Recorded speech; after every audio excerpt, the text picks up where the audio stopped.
Welcome back, everyone. We are here with the interview. I will now pass it over to SerAvium. Welcome back, everybody, to an amazing interview segment here with For the Love of Gaming's Niche-Athon. I have the special privilege to be able to interview some of our amazing speedrunners during this segment. Sitting digitally here with me, I have NicowithaC, Bucky, bunch of numbers. Eric, I just butchered your name again. Artisiole. Artisiole. ApacheSmash. And we're still waiting on poor Danny's thing to show up. But welcome on in, everybody. How are you guys doing today? Good. Doing okay. Doing great. Wonderful, thanks. Awesome. So we're gonna have just a nice, lovely round robin discussion. And I kind of want everybody to go around. We'll start with you, Nico, and just kind of let me know like who you are, what your main speed runs are, and what your favorite game is to speed run. Oh dear. Well, I'm Nico. I go by NicowithaC, but everyone calls me Nico because no one can actually spell my name, so I had to spell it out as my username. That's hi. So don't call me with AC like an air conditioner. Corey, please. Yeah, I usually speedrun and stream games that I speedrun, obviously. Control is my favorite game at the moment to speedrun. Bucky has taught me everything I know. So I'm very privileged to have him alongside me today. And besides that, I guess one of my favorite games is RE7 because that was the first game that got me into speedrunning. Excellent. Bucky. Yeah, I'm Bucky, with a bunch of numbers, but most people call me Bucky. The only game I speedrun is Control, as that was the first game I started with, and currently it is still my favorite game to speedrun. And he has like the world record in every category, basically. Not every, just the two main ones, I guess. You could if you wanted to. Everyone knows that. That's true. All right. Thank you. Artisiole. All right. Hi. Hello. So my name is actually pronounced artisiole. Get that in your mind. Artisiole. If you can't pronounce that, just call me Artie instead. Yeah. I'll get it by the end of this run, I promise. Yeah. I run a lot of different games, but the ones I'm probably most known for, I guess, would be the VR games I run, which, yeah. And Apache? Hey everyone, I'm ApacheSmash. I run the Metal Gear Solid games, so 1, 2, and 3. Mostly 3, where I do challenge runs on the highest difficulty, and in the marathon I'm running Metal Gear Solid 2, the tanker blindfolded. Excellent. So, my next question to each of you, and we'll just kind of do another round robin again with this, is if you had in front of you a sealed copy of your most favorite, expensive, rare gem game and your favorite block of expensive, genuine cheese, and you only had 10 seconds to grab one of them because you're being chased by zombies, which one would you grab? The cheese. Sorry, I love cheese. The game, man. You could buy a lot of cheese with that game. What are you gonna use the game for in a zombie apocalypse? Gotta agree. Cheese probably pays off in the long run. Yeah. Cheese. Actually eat it. Cheese what are you gonna, is the way what are you gonna, to go. How would eat the Metal Gear Solid game? How would the zombie apocalypse affect the price of sealed games? I think they would go down, right? So maybe the cheese. No, there would be more vintage, maybe? I don't know. You could probably trade it for a car or something. I mean, I feel that there is cheese lovers and then there's true video game lovers that even in the video game apocalypse, there is that hesitation. Do you take the most delicious cheese that could be, part of your survival, the sustenance that you need to survive, the protein that you need to survive? Or is there really that nerd in you that is screaming, but it's that sealed copy of Resident Evil 1 long box on PS1 that is sitting in front of me for $1,300, but nobody's going to be able to buy it because it's a zombie apocalypse, but it's the long box edition. So I mean, depending on the game and the packaging, like you could use the game as a blunt weapon. That's true.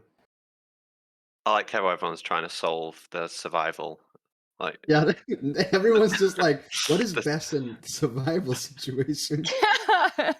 No one cares about the game or the cheese. I mean, you could use the game to like potentially befriend the zombies. it's possible. That's very true. That's very true. All right, that's good. I'm glad that threw you guys for a loop because I did ask Crazy that earlier, and like he was like, cheese, cheese, cheese. Wait, if I got the game, I could actually buy a lot more cheese with that. And so, Oh shit! yeah, Right. right. And then it was like, but zombie apocalypse, yeah. So it was a dilemma as well. So I'm glad that you guys are thinking about that. All of you are thinking about this, and that process is going through your head. Excellent. So. If there was one game that you don't know how to speedrun that you would like to speedrun that you haven't tried out yet, but you've been eyeballing and that you want to try out, what game would that be? Let's start with you, Nico, again. Probably. Honestly, Dark Souls 3. I think it would be a very, very cool run to learn. It's so goddamn hard though that I haven't even attempted it yet. But that would probably be the one. Near Automata for me personally. It just seems like a lot of time commitment that goes into learning that run. All the tricks. all the games I want to I've wanted to learn how to run, I have already ran. So I don't really have an answer. Nothing new. There's nothing shiny that like puts a little sparkle into your eye, being like, what if? What if? I've already done it, so I mean, that's fair. Yeah, Fair true. enough. I'm gonna make you want to run Control. How's that? yeah, sure. And Apache? if I could get the free time that would be required to do it, then definitely San Andreas. But one that's less time commitment, I'd say like Knights of the Old Republic or the Minish Cap. Nice, nice, all fun ones. Now, are any of you people that like to submit to other marathons Yes. besides For the Love of Gaming? And there's so many different marathons out there. Have any of you submitted to any of the other ones that are up and coming? Yeah, I'm actually due next week for Powerhouse Marathon. It's Powerful 2021. I'm actually going to run Control there as well, without socks on though, so that's going to be nice. All right. Also, I've submitted to GDQ, but fingers crossed on that one. I submitted Control 80% to AGDQ 2022. So Good luck. I mean, I can't submit to GDQ, but yes, but I have submitted to a lot of other smaller marathons and stuff. It doesn't matter the size because all That is true. marathons are worth submitting to. It's the girth, That right? is true. SerAvium? Well, it's about the charity because honestly, that's why we're all here. We're all here to showcase amazing speed runs, showcase the games that we love, and try and raise some money for amazing charities to help out fellow humans, fellow gamers, and just, show that us gamers actually do give a damn about our fellow humans. And that's what it's about is, I hate True. it when, it's true because we as gamers always get kind of pooped upon for just sitting around and playing video games all day and being nerds in our basement, Yeah, leave me alone, Mom. And it's so much more than that. Like, you guys absolutely show that, you are here For the Love of Gaming Niche-Athon playing games in the craziest ways, with socks on your hands and crazy controllers and blindfolded and one-handed, with your feet and all sorts of crazy things for an amazing charity. And that is something that you all should be proud of. And every single time you submit to a marathon like that, most of them are for charities. So that is something that I hope that you were proud of. And if you guys were able to pick a charity, any charity that you could, run a marathon for, what would it be? Any marathon we could pick? Any charity. Oh, any charity. Any charity that you could choose. I think. I'm putting you guys on the spot. Yeah. I think charity that helps cancer victims are extremely nice, or whatever you want to call it. Like really, really helpful, and usually a lot of donations come in because a lot of people are affected by it in their daily lives without people actually thinking about it. I think it's like something like 1 in 5 people are actually affected by it personally. So that would probably be mine. I think for me it'd be Get Well Gamers, which is it's for children's hospitals to donate games consoles for all the sick kids, so they have something to do to take their mind off, being in hospital. Excellent.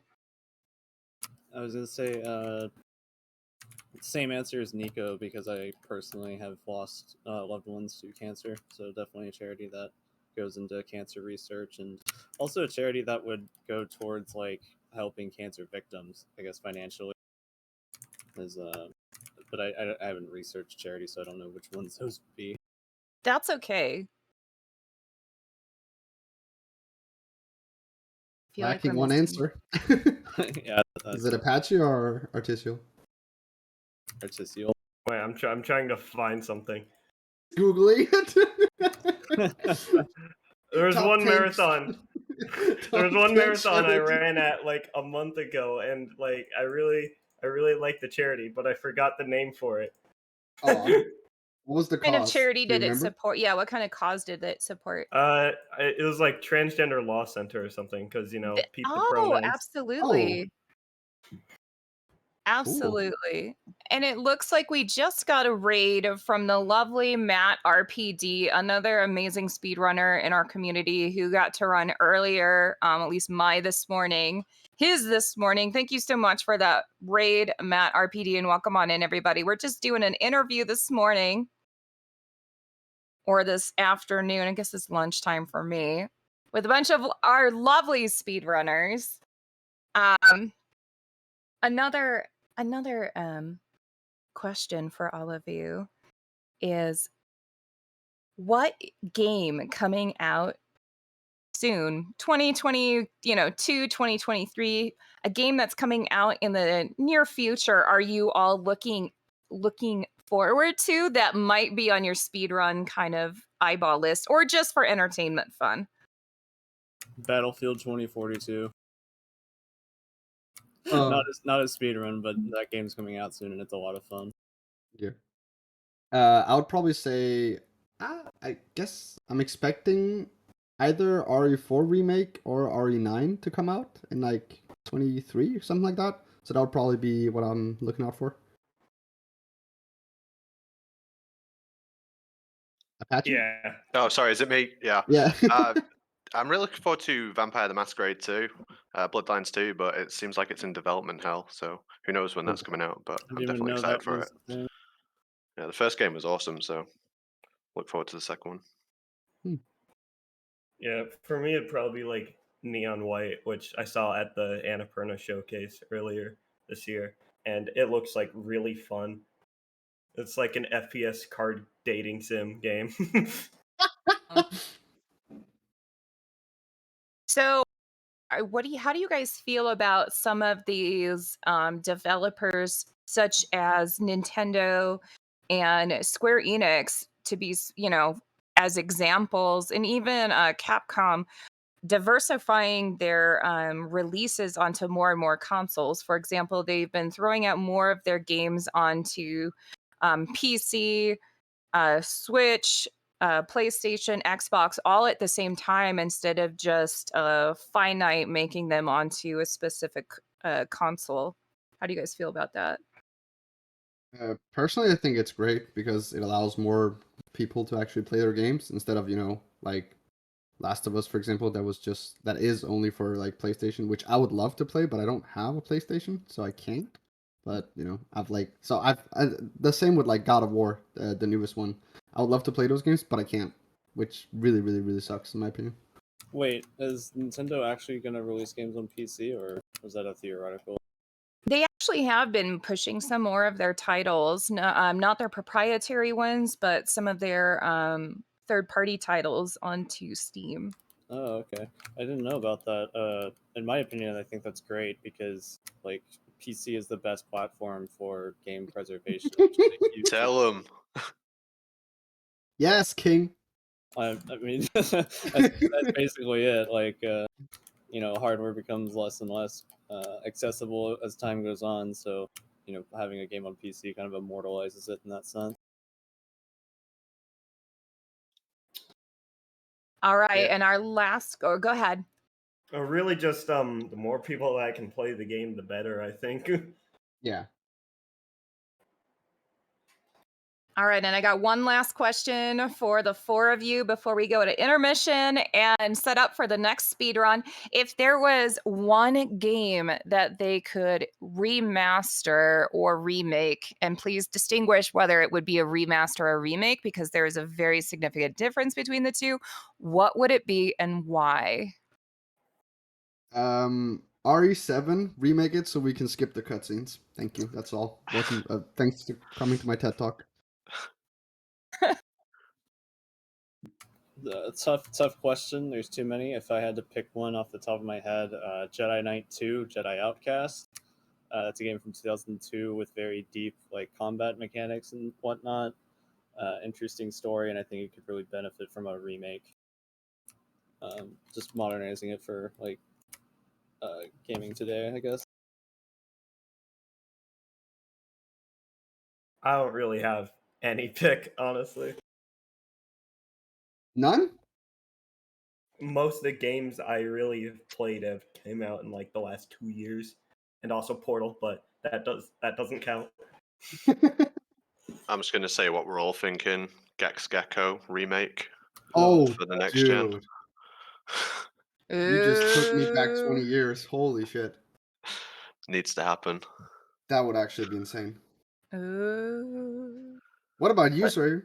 Well, the RPG nerd in me would really, really like a Legend of Dragoon and a Final Fantasy VI remake.